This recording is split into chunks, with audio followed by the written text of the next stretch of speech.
Would you just, for once, stop working me? What are you talking about? Can you just, stop working me for like 10 seconds straight? Stop jerking me around?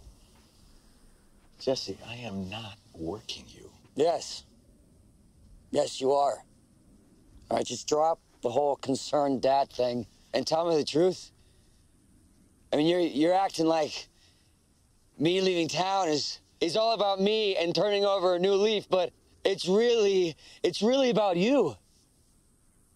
I mean, you need me gone, because your dickhead brother-in-law is never gonna let up. Just say so. Just ask me for a favor. Just tell me you don't give a shit about me, and it's either this, or you'll kill me the same way you killed Mike. I mean, isn't that what this is all about?